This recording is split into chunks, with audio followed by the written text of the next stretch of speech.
Assalamualaikum warahmatullahi wabarakatuh. Welcome to my YouTube channel teman-teman. Jadi di video ini yaitu segmen video Let's Talk. Di sini aku pengen ngebahas satu bahasan yang lagi aku aware ke sana atau lagi bisa dibilang jadi hal yang aku resahkan gitu. Nah, di sini sesuai dengan judul ya yang teman-teman baca. Jadi pada segmen ini aku pengen ngajak teman-teman buat kita sama-sama ngebahas mengenai fashion yang lagi banyak digandrungi sama society. Dengan judul Do I Have to Follow This Fashion? Ini merupakan judul yang aku buat karena terinspirasi dari banyaknya pertanyaan yang biasa dilayangkan baik oleh orang tua aku maupun oleh teman-teman sekitar aku. Jadi emang orang tua dan teman-teman aku tuh sering banget nanyain pertanyaan semisal gini, Kiki kamu gak mau beli pakaian jenis A? Ini lagi tren banget loh. Atau mungkin orang tua yang suka nanya, Dek kamu gak pengen beli baju ini? Ini tuh lagi banyak dipakai sama anak-anak muda. Atau bahkan ada juga yang nanya, Kiko kamu gak ada niatan gitu buat memperbaharui tren fashion saat ini? Kok bajunya itu-itu aja ya? Oke, mungkin untuk sebagian orang, pertanyaan-pertanyaan ini merupakan jenis pertanyaan yang uncomfortable gitu. But personally, buat aku sendiri, aku nggak pernah ngerasa uncomfortable karena malah aku welcome gitu untuk pertanyaan-pertanyaan seperti ini karena positive thinkingnya bahwa ya berarti mereka pengen tahu alasan aku kenapa sih aku nggak pernah tertarik untuk ngikutin tren saat ini, apalagi tren yang fashion gitu kan.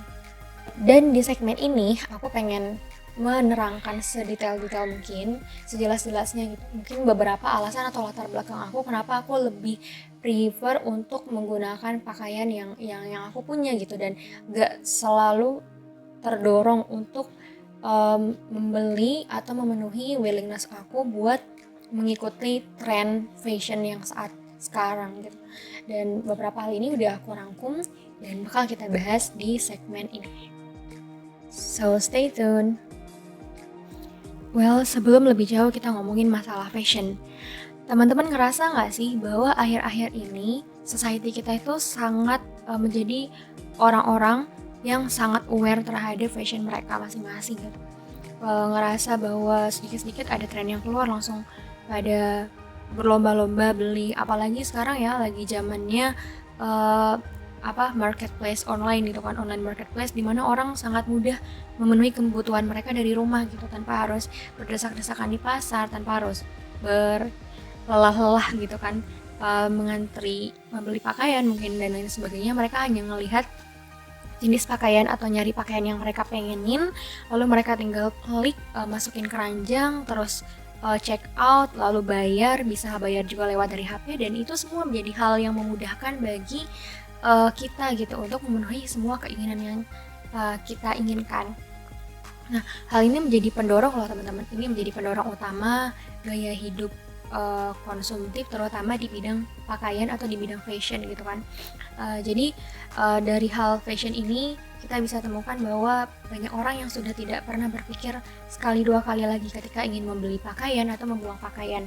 Dan clothes culture yang biasa kita punya terutama di Indonesia yang aku tahu, dimana kita beli pakaian itu 1 tahun sekali, yaitu ketika hari raya gitu kan, ketika lebaran. Ini udah bergeser gitu. Jadi lebaran itu bukan hal yang spesial lagi untuk menggunakan baju baru, untuk membeli baju baru gitu, bahwa beli baju baru itu bisa kapan aja, di mana aja, nggak harus nunggu lebaran. Nah dari sinilah aku aku termotivasi gitu untuk membahas mengenai fashion ini. Jadi kalau misalnya kita ngomongin fashion, ada istilah yang lebih banyak dikenal gitu di industri, yaitu istilah fast fashion. Jadi, dilansir dari artikel fitinline.com, fast fashion ini merupakan istilah modern yang biasa digunakan untuk menyebut konsep pergantian mode yang cepat dalam kurun waktu tertentu. Artinya, fast fashion ini merupakan industri yang dia ini pergerakan atau perputaran fashionnya begitu cepat. Dia terus memproduksi fashion dengan tren-tren baru untuk memenuhi keinginan dari konsumen gitu. Sehingga misalnya nih untuk kurun waktu Januari misal itu ada fashion A, nanti pas bulan Februari ganti lagi jenis model tren atau tren fashion, ganti lagi dengan model jenis B gitu. Pokoknya pergantiannya itu sangat cepat gitu loh teman-teman, sehingga hal ini menjadi pendorong buat konsumen untuk memenuhi tren fashion saat ini gitu. Ketika di bulan Januari, oh ini lagi model gamis loh, oke mereka beli gamis, pada beli gamis semuanya. Nanti pas di bulan Februari, oh ini lagi tren pakai rok sama atasan doang, bukan gamis lagi, oke mereka beli rok sama atasan doang, bukan gamis lagi, sehingga gamis udah jarang lagi peminatnya dan jarang dipakai. Oke, itu mengenai sedikit atau sekilas mengenai fast fashion. Nah, yang pengen aku sampaikan di sini adalah beberapa dark side atau beberapa sisi kelam dari industri fast fashion yang semestinya menjadi pertimbangan bagi kita, bagi konsumen ketika ingin membeli pakaian-pakaian dari industri fast fashion ini. Nah, yang pertama, fakta dari fast fashion ini bahwa dia ini merupakan industri yang diproduksi dengan skala besar. Artinya dia ini produksinya ini bukan udah skala rumahan ya, bukan skala rumahan lagi, tapi skala besar gitu, skala industri, skala pabrik gitu. Dan fokus dari fast fashion ini adalah mereka ingin menekan production cost-nya atau menekan biaya produksi dengan meraup omset setinggi-tinggi mungkin. Lalu bagaimana cara mereka menekan biaya produksi ini? Nah, ini yang menjadi hal yang sangat kringe gitu sebenarnya bagi kita tentunya, apalagi bagi teman-teman yang mungkin kaum terpelajar gitu kan, pun bukan kaum terpelajar seharusnya kringe mendengar hal ini, bahwa dark side dari fast fashion ini untuk menekan production cost-nya, mereka ini memperkerjakan orang-orang dengan biaya yang di bawah standar, dimana orang-orang yang mereka pekerjakan ini biasanya memang industri ini berdiri di negara-negara berkembang, salah satunya Indonesia gitu kan, yang paling banyak tuh di Bangladesh. Mereka memperkerjakan ibu-ibu rumah tangga dengan biaya yang rendah, biaya yang di bawah rata-rata, lalu dengan waktu overtime gitu, dengan waktu lembur, jadi nggak ada pekerjaan yang nyetek gitu, waktunya nggak ada. Jadi kalau misalnya kerjaan mereka di pabrik belum selesai, mereka bawa pulang, dan akhirnya mereka pun memperkerjakan anak-anaknya gitu, atau underage labor gitu kan, sehingga ini menjadi hal yang seharusnya menjadi fokus kita bersama gitu, bahwa ternyata industri ini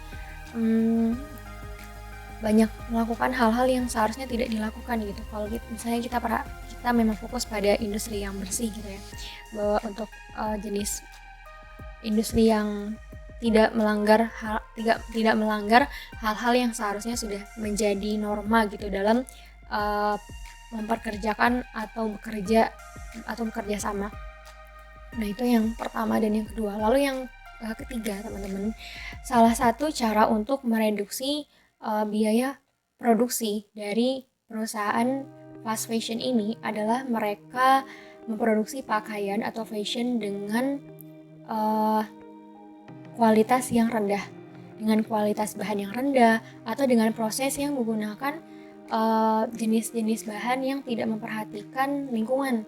Contohnya, untuk jenis pakaian, biasanya produksi dari fast fashion ini mereka menggunakan jenis pakaian dari polyester, dimana polyester ini ketika dicuci biasa mereka menguraikan mikrofiber, dimana mikrofiber ini dia nggak bisa terurai secara alami, sehingga mereka bisa mencemari air gitu, mereka bisa mencemari air, apalagi kalau misalnya air itu dibuang. Lalu pewarna tekstil yang digunakan pada pakaian jenis fast fashion juga ini dia sangat berpotensi untuk mencemari lingkungan. Nah, selain itu, karena pabrik ini biasanya beroperasinya di negara-negara berkembang seperti yang tadi saya sebutkan, Indonesia, terus habis itu Bangladesh, Vietnam, Filipina, dan lain sebagainya. Namun, kendalanya negara-negara berkembang ini mereka hanya punya sumber daya manusia, tapi sumber daya bahan bakunya itu biasanya mereka dapatkan dari negara-negara lain gitu, misalnya seperti Amerika Serikat ataupun India.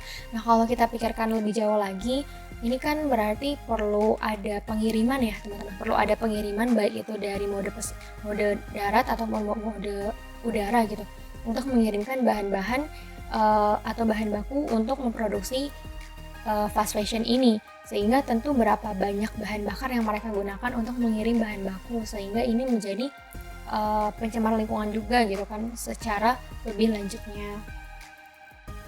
Namun good newsnya bagi konsumen, memang industri fast fashion ini karena mereka memproduksi pakaian dengan bahan yang kualitasnya rendah, sehingga produk mereka ini relatif lebih murah loh daripada produk-produk dari jenis industri fashion lain gitu, apalagi yang slow fashion.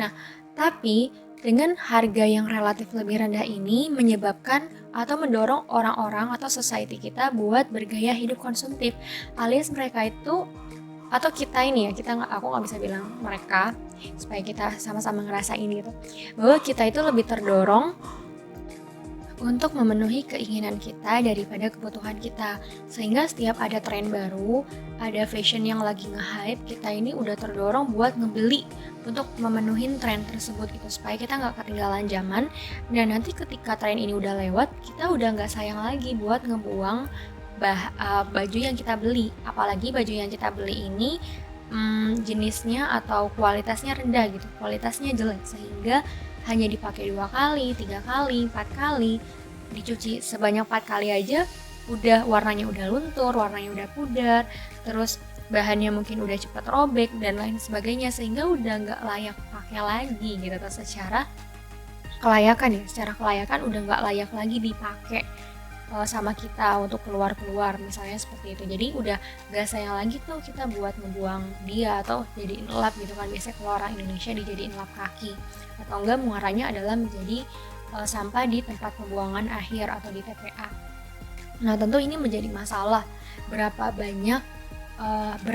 ratus ribu juta jiwa yang hidup di negara kita, fokusnya Indonesia gitu, dan berapa banyak orang yang membeli fast fashion, lalu berapa banyak yang mereka buang gitu setiap tahunnya karena pakaian tersebut sudah tidak layak pakai lagi. Ini menjadi hal-hal yang perlu kita pikirkan loh setiap saatnya ketika kita ingin membeli pakaian-pakaian fast fashion, baik itu di online marketplace ataupun di offline marketplace pun sama, banyak itu yang menjual pakaian industri fast fashion, sehingga kita menjadi lebih aware untuk keberlanjutan atau sustainability dari pakaian-pakaian atau fashion yang kita beli gitu. Dan menurut aku nih teman-teman, kita itu nggak terlalu harus khawatir gitu dengan bagaimana sentimen atau stigma orang. Kok pakaiannya itu-itu aja sih? Kok bajunya itu-itu aja sih? Kok kamu nggak pernah ngikutin fashion? Oh kamu nggak punya uang ya? Ya even kalau misalnya pahit-pahitnya bener gitu kan, emang kita nggak punya dana gitu buat memenuhi fashion yang lagi ngetren sekarang, tapi mungkin itu jadi penyelamat loh, bahwa yang kita lakukan itu menjadi salah satu penyelamat bagi bumi untuk lebih mengendalikan jumlah sampah yang ada di situ. Berapa banyak ton sampah di dunia yang dihasilkan dari industri fast fashion kita nggak pernah tahu ya. Apalagi sekarang lagi ngetren juga yang istilahnya thrift. Thrift ini adalah jenis pakaian yang pakaian bekas pakai yang biasanya diimpor dari luar negeri gitu, dari China, terus dari Beijing, dari pokoknya dari Asia yang biasanya didatengin ke Indonesia buat dijual karena ini pakaian udah nggak layak pakai bagi mereka gitu. Jadi mungkin standar layak pakai buat orang Indonesia sama orang luar negeri itu beda ya teman-teman. Jadi bagi mereka udah nggak layak pakai, tapi ternyata dari kita sendiri, dari Indonesia masih banyak peminatnya gitu, sehingga dibeli sama Indonesia, dijual dalam bentuk ball, lalu dijual per satuan gitu. Dan ini udah banyak gitu, ada di Instagram, di online shop dan lain sebagainya, udah banyak penjualnya gitu. Dan ternyata peminatnya juga banyak. Ya walaupun untuk thrift ini sendiri ada plus minusnya.